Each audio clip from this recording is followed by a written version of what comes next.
C'est presque de l'info, c'est la revue de presse de Nicolas Canteloup.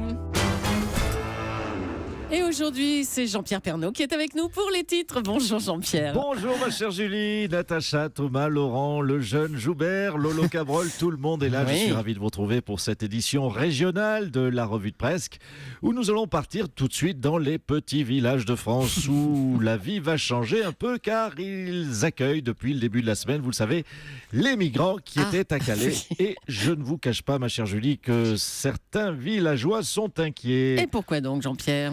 Eh bien, ma chère Julie, parce qu'ils se demandent ce que vont devenir les petits métiers d'antan.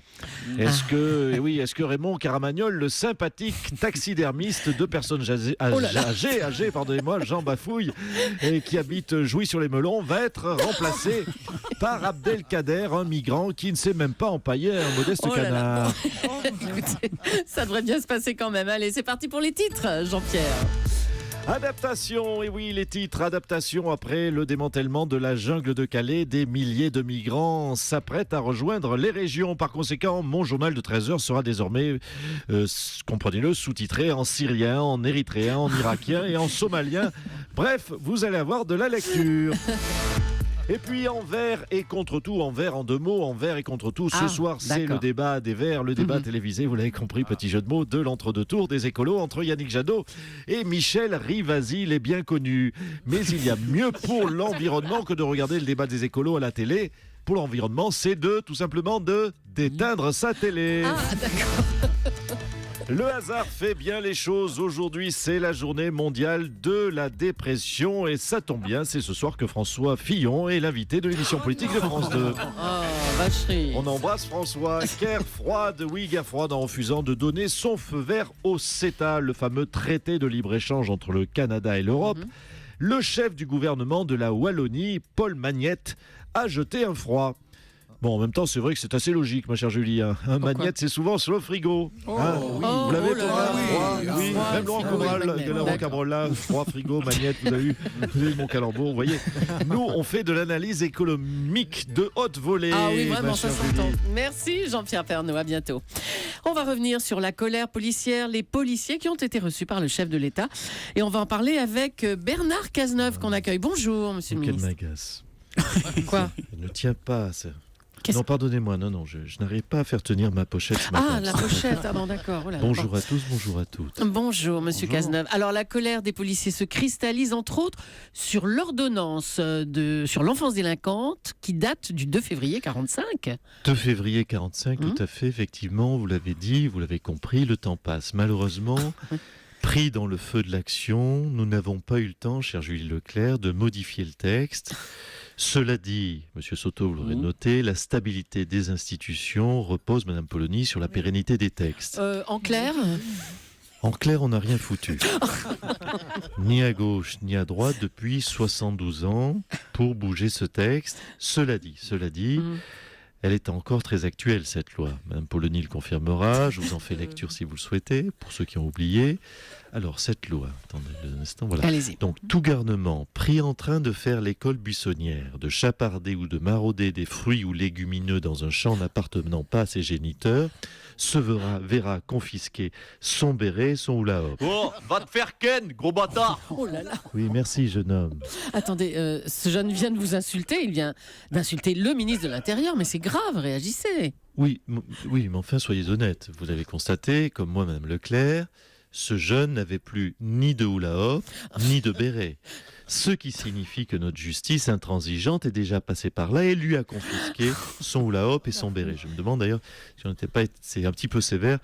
Je vais peut-être aller lui racheter un roux-doudou. Parce que tout de même, Tu peux te le carrer, ton gros doudou. ils sont toujours taquins, toujours dans le rebond. Bon, écoutez, vous n'êtes pas trop dans le con, on va vous laisser, monsieur Cazeneuve. Hein. Je vous remercie. Et accueillir- Je sais que gérer ma pochette au mieux. Le président de la République maintenant. Bonjour, monsieur Hollande. Oui, bonjour. Le ton est différent. Hein. Alors, cette semaine, Ségolène Royal disait ne pas vouloir aller à la présidentielle car elle était sûre que la gauche allait perdre. Oui, c'est ma nouvelle stratégie. Car, comme je voudrais noter, je suis un fin tacticien. Oui. Vous l'avez vu avec le chômage, je me suis dit, et si je fais vraiment n'importe quoi jusqu'au bout de mon mandat, la gauche va être certaine de perdre. Donc, personne ne va vouloir aller, parlons trivialement, se prendre une tôle. Et donc, je serai seul à me présenter. Hein, c'est pas con, hein? Bah, c'est parce que du coup, si vous y allez, bah, c'est vous qui allez la prendre, la tôle. Ah oui, merde, oui, en fait, le fin tacticien que je suis n'avait pas prévu ça. Vous avez raison, même Julie, oui. autant pour moi. Ah, tiens. Il se dit aussi que vous allez adopter la même tactique que Chirac en 94, c'est-à-dire que vous allez aller au contact du peuple. Ah oui, au contact du peuple, c'est comme ça qu'il a gagné, Jacques Chirac en 95. C'est pas con d'aller comme ça au contact. Bah si, parce que les gens, ils aimaient bien Chirac, alors que vous, vous appelez le peuple les sans-dents, vous allez être mal reçu, il me semble. Enfin bon. Ah oui, c'est pas faux. Oui, ça, le fin tacticien que je suis, ne souriez pas, Monsieur Soto, n'avait pas prévu ça non plus. Oui, bon ben. Un petit mot de la jungle de Calais, peut-être maintenant. Oui, est-ce que vous êtes bien sûr, certain je de suis à l'aise. savoir où les reloger, ces 10 000 migrants? Vous allez en mettre à l'Élysée? À l'Élysée Non, parce que le fin tacticien que je suis a pensé à ne pas en mettre chez lui. Vous voyez que je suis pas si nul que ça en tactique. Si vous le dites, oui. Allez, on va vous laisser. Merci, Monsieur Hollande. Je vous en prie. Après la bourde de Jean-François Copé sur le prix d'un pain au chocolat, Alain Juppé a été interrogé à son tour sur le prix de cette viennoiserie. C'était sur LCI. Et vous avez correctement répondu, Monsieur Juppé. Tout à fait, merci de le souligner. Comme je l'ai dit sur LCI, quand je vais à la boulangerie, j'achète un croissant, une chocolatine et une ficelle. Et j'en ai tous les jours pour 3 €. Et puis ensuite, c'est vrai que je me rends chez le charcutier où j'achète régulièrement 100 grammes de rillettes que j'apprécie pour 4,23 €. Oui, bon, c'est Deux bon. boudins blancs à 3,14 € et un steak haché à 5,95 €.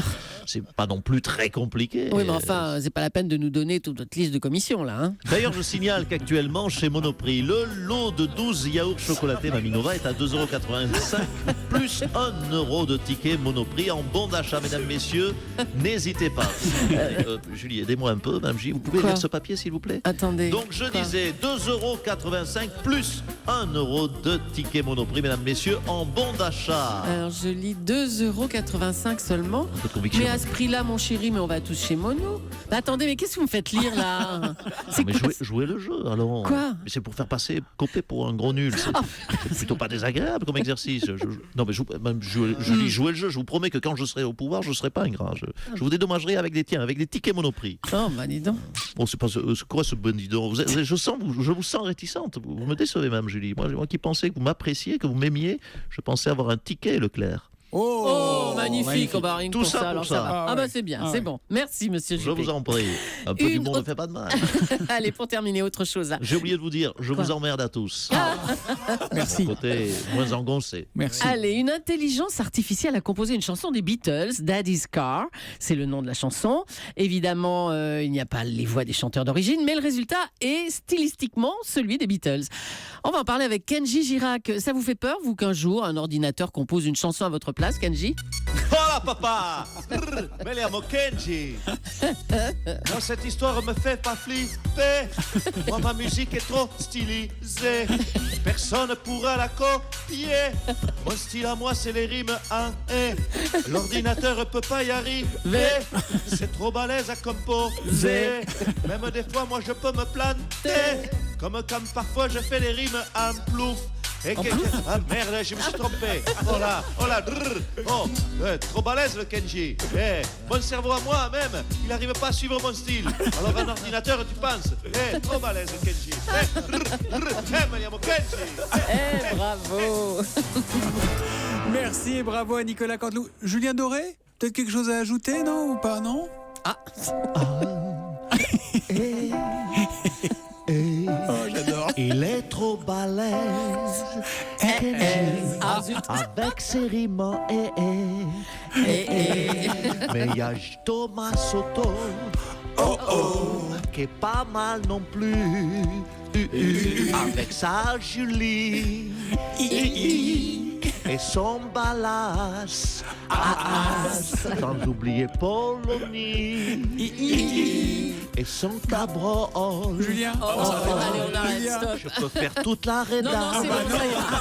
On n'a plus le temps, Nicolas. Merci mon cher Nicolas et à demain 8h40 pour la revue de presque.